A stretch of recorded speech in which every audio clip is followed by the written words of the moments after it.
Imagine this. You have a big dream. You want to create something the world has never seen before. You believe in it so much that you're ready to risk everything, even if people laugh at you, even if the world tells you you're crazy, even if your own friends betray you. Most people give up. Most people run away. But not Walt Disney.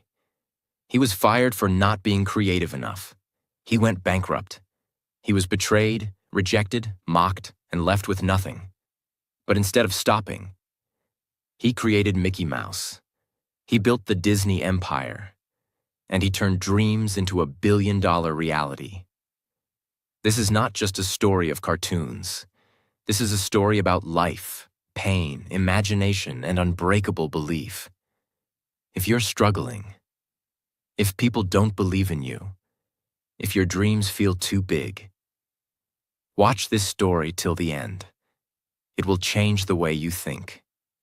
And here's the bonus. As you listen, you're not just getting inspired. You're also improving your English, naturally, emotionally, powerfully, because this story is told in simple English with real-life examples and every moment explained clearly. Perfect for all learners. Part 1. The Boy Who Lived Inside a Dream. Let's go back to the very beginning. Name: Walter Elias Disney. Born December 5th, 1901. Place: Chicago, Illinois, United States. Walt was the fourth child in a big family. His father, Elias Disney, was a strict man, hard-working but often angry. His mother, Flora, was warm, gentle, and believed in Walt's creativity. When Walt was just 4 years old, the family moved to a small farm in Marceline, Missouri. This little town changed Walt's life forever. Why? Because it was filled with trees, animals, trains, and quiet streets. Walt used to watch the trains go by and dream of distant places. He loved the world of imagination. From a very young age, Walt began drawing on anything he could find: paper, napkins, even walls. But they were not rich. In fact, they were very poor. So Walt didn't have fancy pencils or notebooks. Instead, he used charcoal sticks from the stove to draw on old newspaper. That's how the world's most magical empire started, with a boy drawing on trash paper.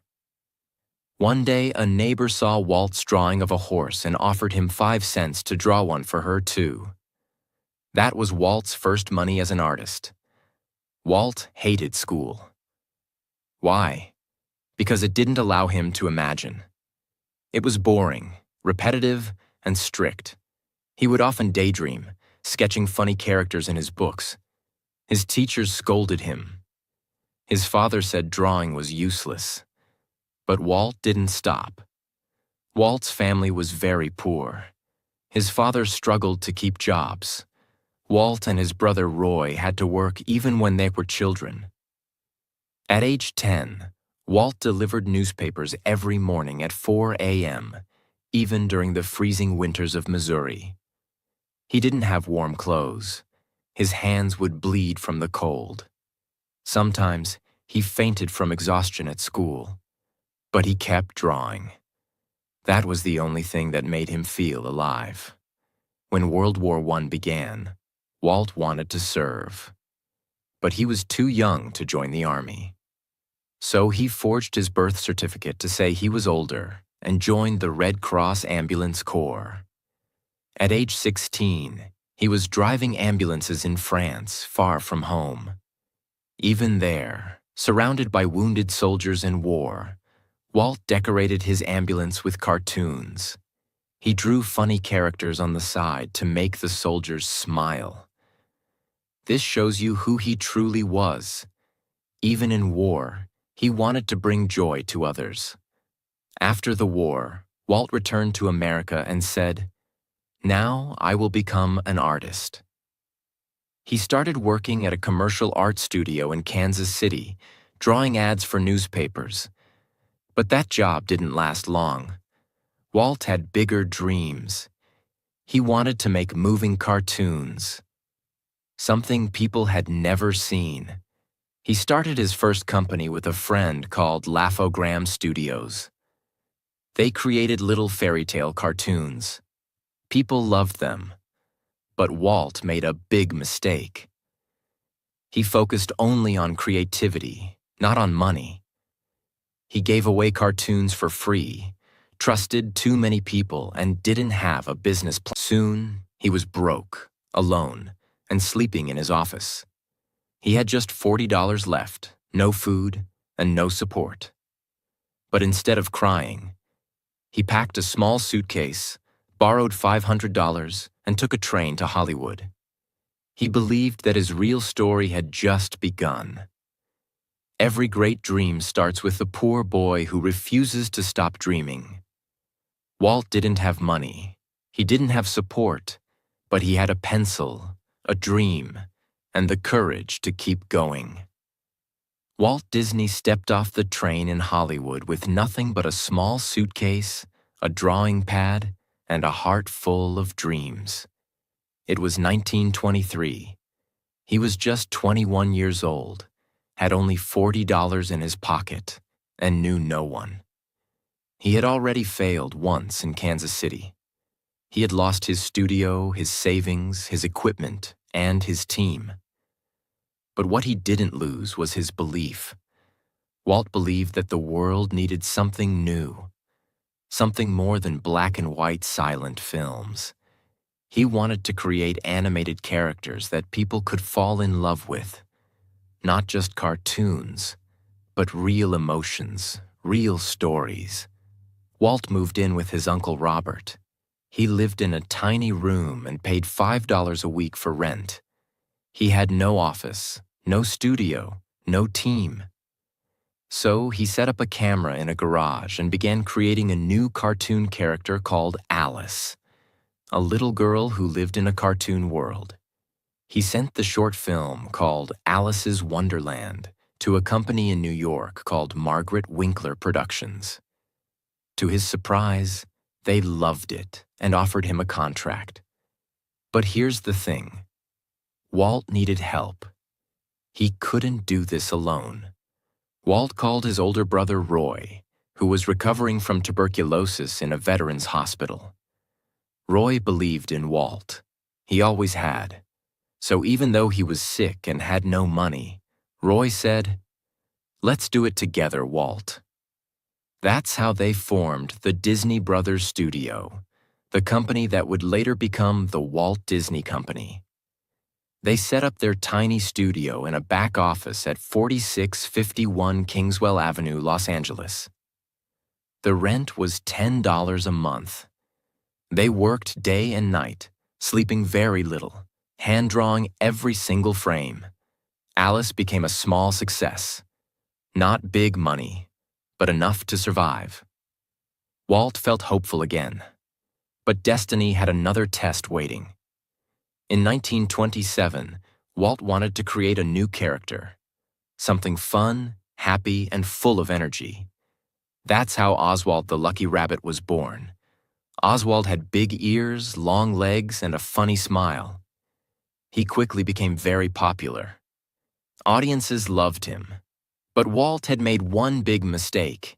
He didn't own Oswald. The rights were held by the distributor, Universal Pictures. In 1928, Walt traveled to New York to negotiate a higher budget for Oswald. He was excited. He thought he was about to grow his business. But when he entered the office, he was stabbed with words he never expected. The executive said, "Walt, we've hired most of your animators behind your back. You no longer own Oswald. We do. If you want to keep working, you'll work for us, as our employee." Walt was shocked. His own team, people he had trained and trusted, had been bribed and taken away by the company. He had lost everything again.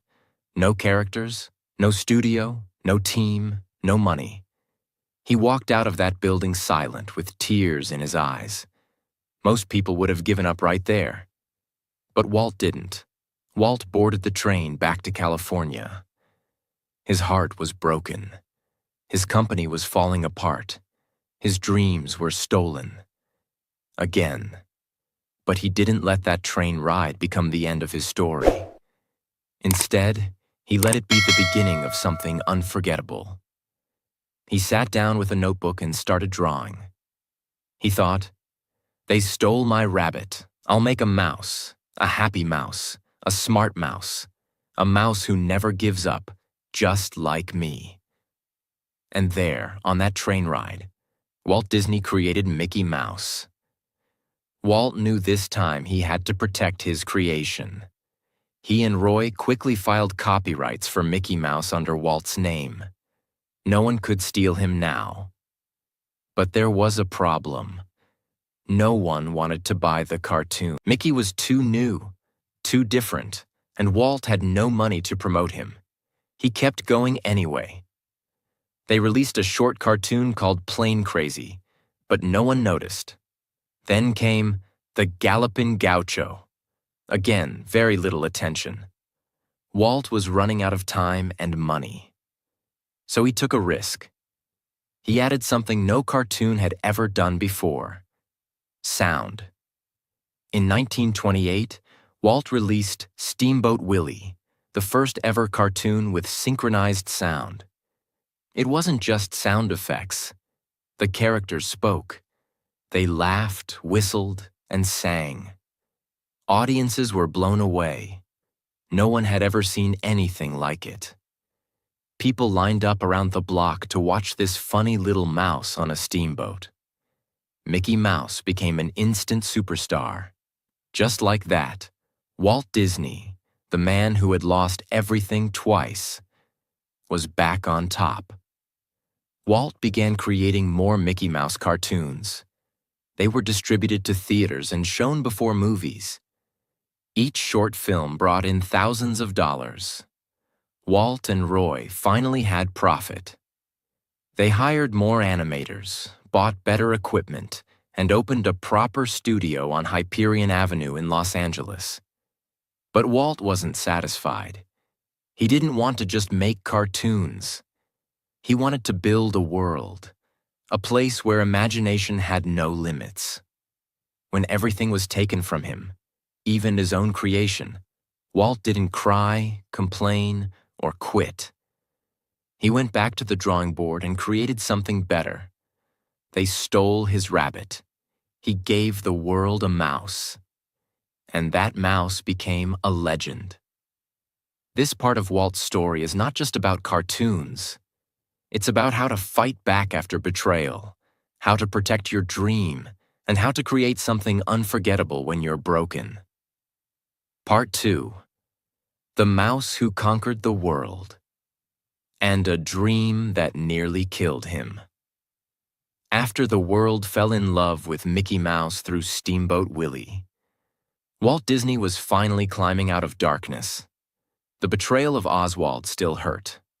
But now, Walt had something he truly owned. Mickey Mouse wasn't just a character. He was a symbol of survival.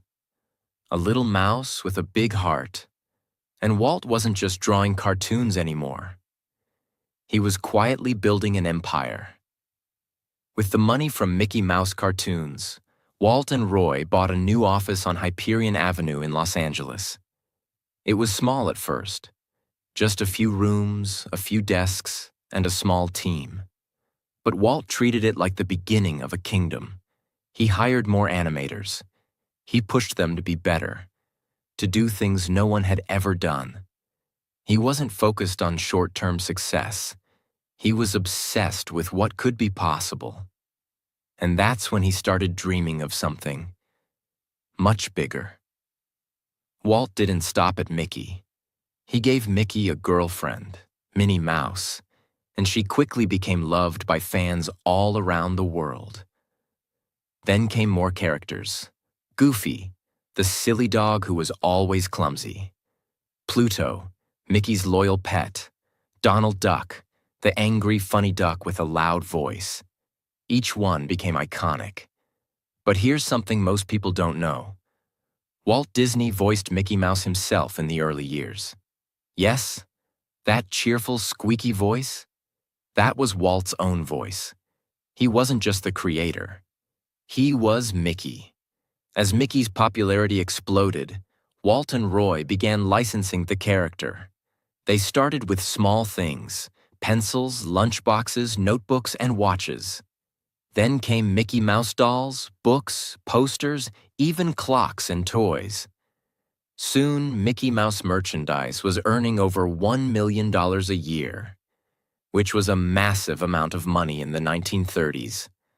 That's over $20 million today. But Walt didn't care much about the money. He didn't buy big houses or expensive clothes. He reinvested almost everything back into the studio. Why? Because Walt had a new dream. A dream that everyone thought was impossible. In the early 1930s, Walt began talking about making the first full-length animated feature film. No one had ever done it before. Movies at that time were live action, real people, real sets.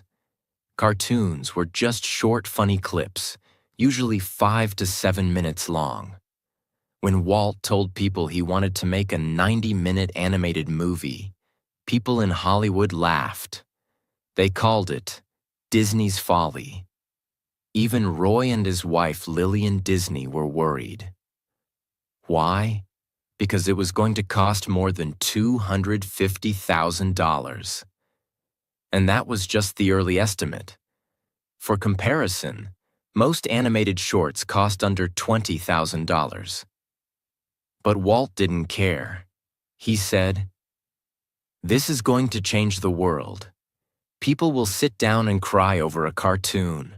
No one believed him, but he moved forward anyway. Walt chose Snow White and the Seven Dwarfs as the story for his film. It was a classic fairy tale, with love, danger, magic, sadness, and hope. But turning it into a cartoon wasn't easy. Walt pushed his team to go beyond anything they'd done before. New techniques in animation: depth, shadows, motion. Detailed character expressions, full orchestral music score, hand-painted backgrounds, over 2 million individual drawings. The budget quickly grew from $250,000 to $1.5 million. Walt had to mortgage his house and borrow money from banks. The stress nearly broke him. He lost weight. He couldn't sleep. He started having nervous breakdowns.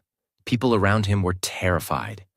If Snow White failed, the entire studio would shut down. Everyone would lose their jobs. Walt would lose everything. But he didn't slow down.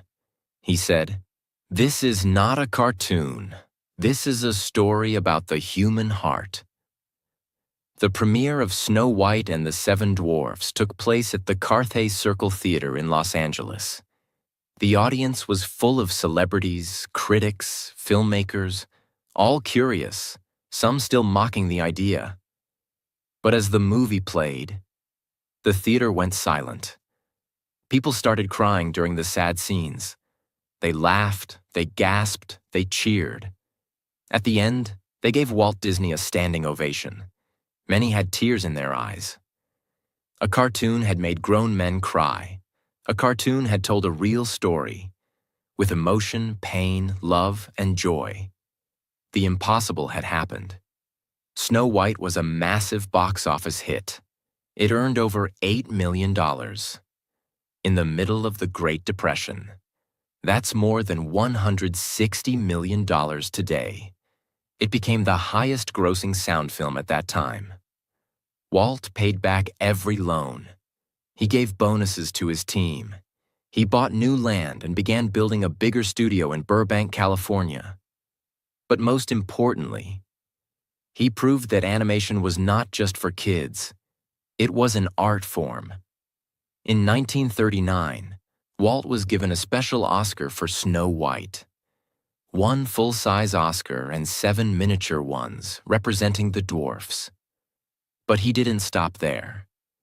He began planning his next animated films: Pinocchio, Fantasia, Dumbo, Bambi. Each one more creative and emotional than the last. He was no longer just a cartoonist. He was a storyteller, a world builder, a visionary. Walt Disney believed in something no one had ever seen. He risked everything: his money, his health, his reputation, to tell a story that people said would never work. But he didn't just prove them wrong. He changed the future of movies. He turned drawings into dreams. He made the world cry, laugh, and believe with a pencil. By the end of 1937, Walt Disney had accomplished the impossible. He turned a cartoon mouse into a worldwide symbol. He created the world's first animated feature film and made the world cry. He proved that animation could be as powerful as any Hollywood movie. His studio was growing. His films were being translated into multiple languages, and his name was now not just known in America, but respected around the world. But just when everything seemed perfect, dark clouds appeared again. Walt used the profits from Snow White to build a state-of-the-art studio in Burbank, California. It was unlike anything Hollywood had ever seen. Spacious animation rooms, natural light for artists, a special camera department, private screening rooms, even a cafeteria for staff. This wasn't just a building, it was a creative kingdom. But Walt's vision came with a price. The construction alone cost over $3 million, a massive amount in the 1930s. And while the studio looked like paradise, financial pressure was building behind the scenes. After Snow White, Walt immediately began working on several new animated films. 1. Pinocchio, 1940, a wooden puppet who wants to become a real boy. 2nd Fantasia, 1940, a blend of classical music and animation, including Mickey as the sorcerer's apprentice. 3rd Dumbo, 1941, a baby elephant with giant ears who learns to fly. 4. Bambi, 1942, a deer's emotional journey from childhood to adulthood. These films were incredible. Today, they are legends. But back then, things went wrong. When Pinocchio and Fantasia were released, something terrible happened. World War II had just started.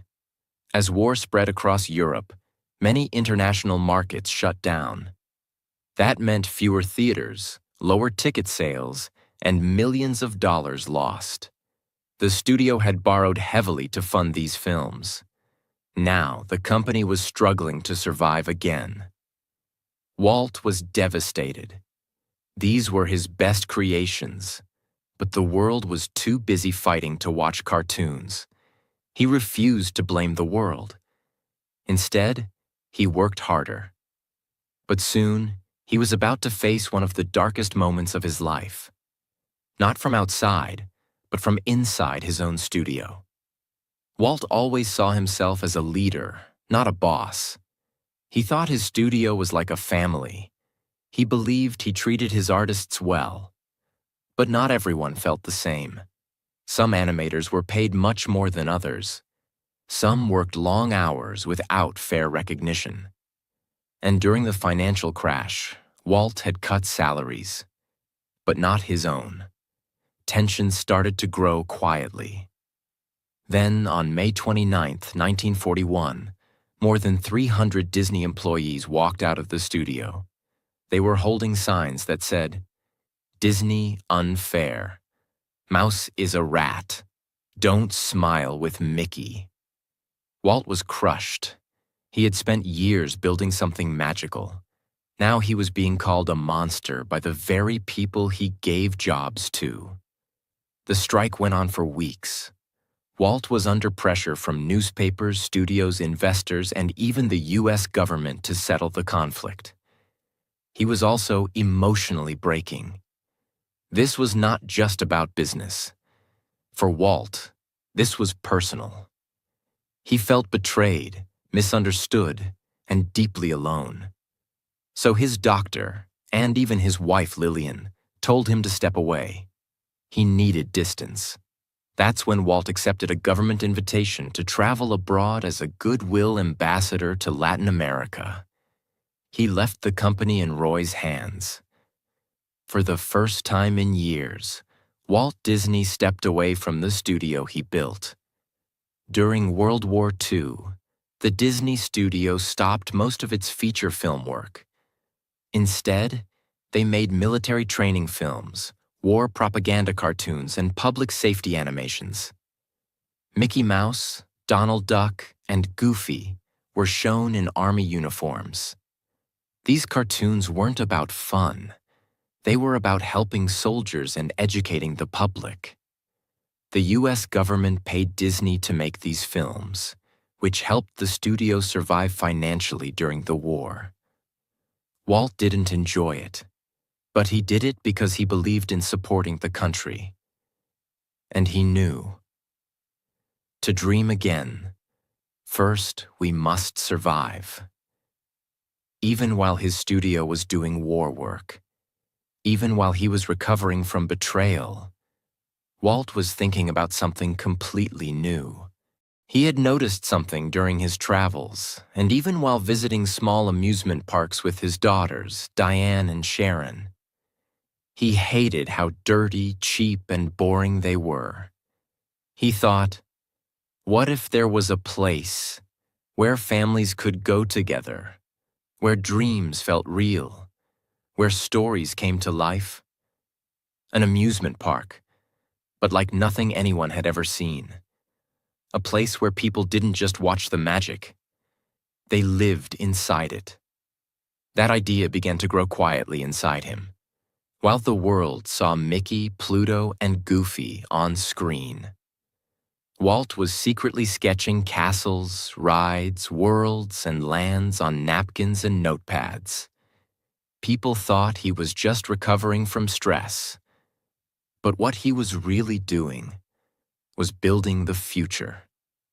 Walt Disney survived global war, financial collapse, and personal betrayal. He lost his team. He lost his peace. He lost his spark. But instead of giving up, he started imagining a world no one had ever seen.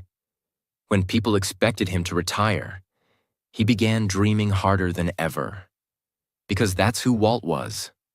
When his world broke, he created a new one. Part 3. The Crazy Dream of Disneyland, and how he built the happiest place on Earth. While the world thought Walt Disney was just making more cartoons, while newspapers said he was past his prime, while investors still doubted him, Walt Disney was secretly building something much, much bigger than a film. He was designing an entire world. Not a fantasy world on paper. A real place. A place people could walk into. A place where stories would come alive around you. A place that would make children smile, adults dream again, and the impossible feel real. That place would be called Disneyland. But it started with nothing. No land, no support, no money, just an idea. And a man who refused to let it go. It all began with a simple moment. Walt Disney was sitting on a park bench in Griffith Park, Los Angeles, in the 1940s. He was watching his two daughters, Diane and Sharon, ride a small merry-go-round. He smiled. They laughed. But inside, he felt something was missing. I sat there, Walt later said, eating peanuts, watching my kids have fun, and I thought, there should be a place where parents and children can enjoy together. Most amusement parks at the time were dirty, unsafe, and meant only for kids. Walt didn't like the noise, the mess, or the cheap rides. That's when a wild, beautiful thought entered his mind. What if I build my own park? A clean place, a beautiful place, a place where imagination walks beside you. That moment was the birth of Disneyland, Back at his studio, Walt began drawing. Castles, main streets, mountains, lands, boats, trains. A giant sleeping beauty castle in the center. He called it Mickey Mouse Park at first. He worked late at night after finishing animation meetings. He didn't tell many people, not even his closest team, because he knew what they'd say. "Walt, this is too big. This is too crazy. This will never work." But Walt didn't care. He once said, "If you can dream it, you can do it." Now, he was going to prove it again. Walt needed money, a lot of it. Building an amusement park wasn't like making a movie. This wasn't paper and pencils. This was land, cement, steel, rides, water systems, electricity, parking, and thousands of employees. The cost would be over $17 million. In the 1950s. That's equal to more than $190 million today. Walt tried to get bank loans. They said no. He asked investors. They laughed. Even Roy Disney, his own brother, told him this was financial suicide. But Walt didn't stop. He said, "I'm not asking for permission. I'm building the future." So he made a dangerous decision. Walt Disney made a brilliant deal with ABC, a television network that needed new content. He said, "I'll make you a weekly TV show. You help fund my theme park." ABC agreed. They invested $500,000 in Disneyland and gave Walt a 1-hour weekly slot on national TV. Walt used that show, called Disneyland, to promote the park before it was even built. Each week he shared cartoons, behind the scenes of animation, new characters, and previews of the park. Millions of Americans watched in excitement.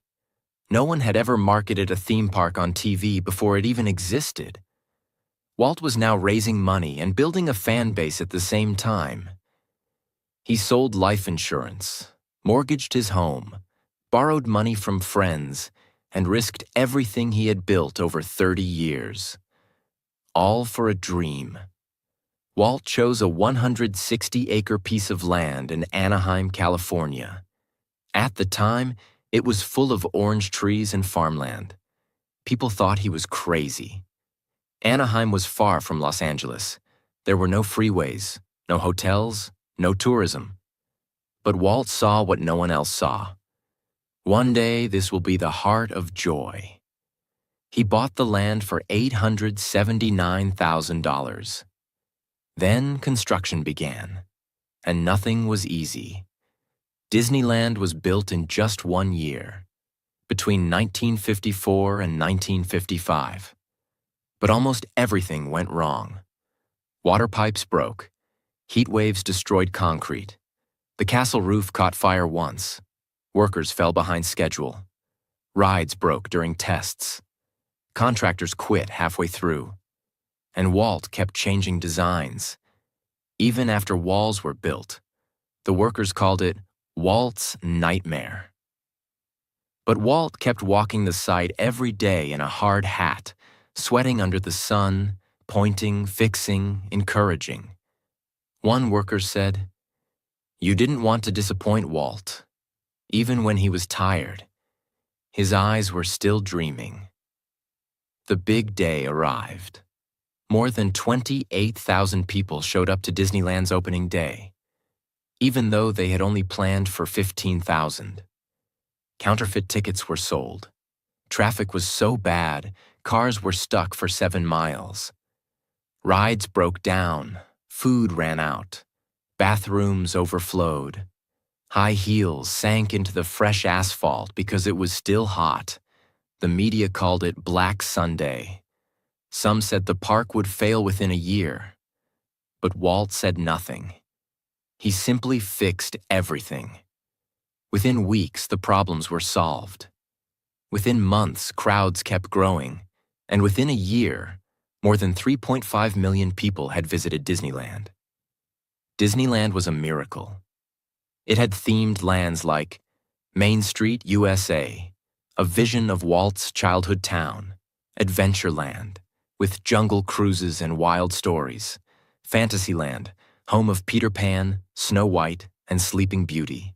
Tomorrowland, a future of rockets, science, and space. Frontierland, cowboys, trains, and the Wild West. Every corner had music, detail, color, smells, characters, and magic. It was not just a park. It was a living dream. Walt said, "Disneyland will never be completed. It will continue to grow, as long as there is imagination left in the world." Walt Disney built a world, while everyone said he was crazy. He risked his company, his house, his savings, and his health. But in the middle of dirt and chaos, he saw a castle. And where others saw oranges, he planted imagination. Disneyland wasn't built with money, it was built with belief. Part 4. The Final Dream, and how Walt Disney built a world that never dies. Disneyland was a living dream, but Walt Disney was not done. In fact, just months after Disneyland opened, he had already started dreaming again. He had created movies. He had changed animation. He had built the first magical kingdom.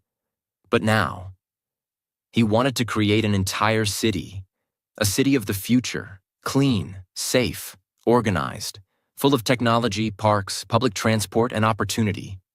He called it EPCOT, the Experimental Prototype Community of Tomorrow. And he was ready to build it. Walt didn't want to just entertain people anymore. He wanted to improve the way they live. He looked at the problems of American cities in the 1960s. Traffic, pollution, crime, overcrowding. And he thought, we can do better. He imagined people living in beautiful homes, safe and fast transportation with monorails and people movers, a central dome city filled with community, innovation, and education. No cars in neighborhoods, only walking paths and trains. A place where technology and humanity grow together. Walt said, "Epcot will always be in a state of becoming. It will never be completed, but it will always show the world what can be." He bought 27,000 acres of land in Florida. Yes, 27,000, which is twice the size of Manhattan. But very few people knew what he was doing. He bought the land in secret, using fake company names to keep the price low. When news broke, people were shocked. Walt Disney is building something in Florida. But what exactly? Walt was working day and night. He was holding secret planning meetings. He was sketching maps, models, and city plans. He was recording videos of himself explaining the vision of Epcot. Even at age 64, Walt was still more creative than anyone alive. But something was silently happening inside his body. Something dangerous. Something final. Walt Disney had been a heavy smoker for most of his life. Even during studio meetings, he would hold a cigarette in one hand and a pencil in the other. In November 1966, he went to the hospital for a minor neck injury. Doctors took an X-ray and found a dark spot on his left lung. It was lung cancer, and it was already spreading. Walt kept it private. He didn't want anyone to panic. He told very few people. Even some of his team didn't know. He quietly began treatment, but his body was weakening. He kept working anyway. Even from his hospital bed, he had sketches, maps, and papers around him. He had the model of Epcot placed on the ceiling above him, so when he looked up, he could see his city. Roy Disney later said, "Even in his last days, Walt wasn't thinking about death. He was thinking about what the world could become." Walt Disney died on the morning of December 15, 1966, just 10 days after his 65th birthday.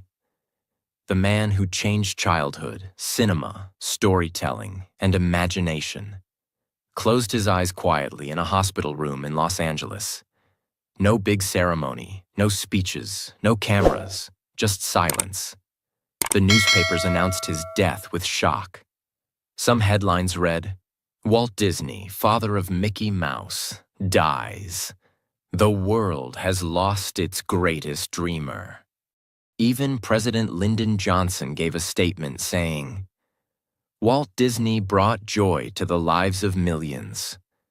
All over the world, people cried. From children in Tokyo to families in New York, from animators in Italy to tourists in Brazil. Millions of people felt like they had lost someone personal. But Walt Disney didn't truly die, because his dream was now alive inside all of us. After Walt's death, Roy Disney, his older brother, came out of retirement. He had one final mission: finish what Walt started. Roy led the building of Walt's project in Florida. Not just a theme park, but a world.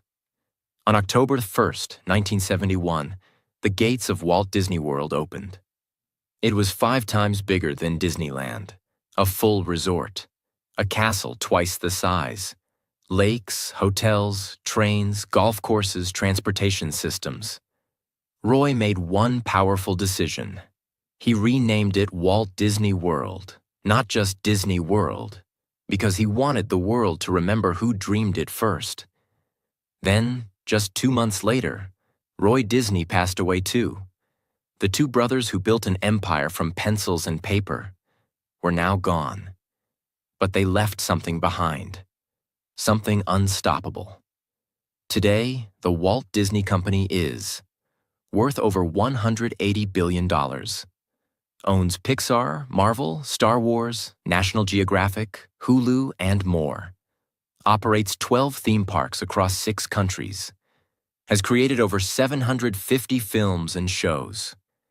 Employs more than 200,000 people worldwide. But more than the money, the numbers, or the business, Walt Disney left behind something far greater. He left behind a feeling, a belief that imagination matters, dreams are possible, a pencil can become a castle, a mouse can change the world. Walt Disney was not rich, he was not perfect, he was not lucky. He was just a man who refused to stop dreaming.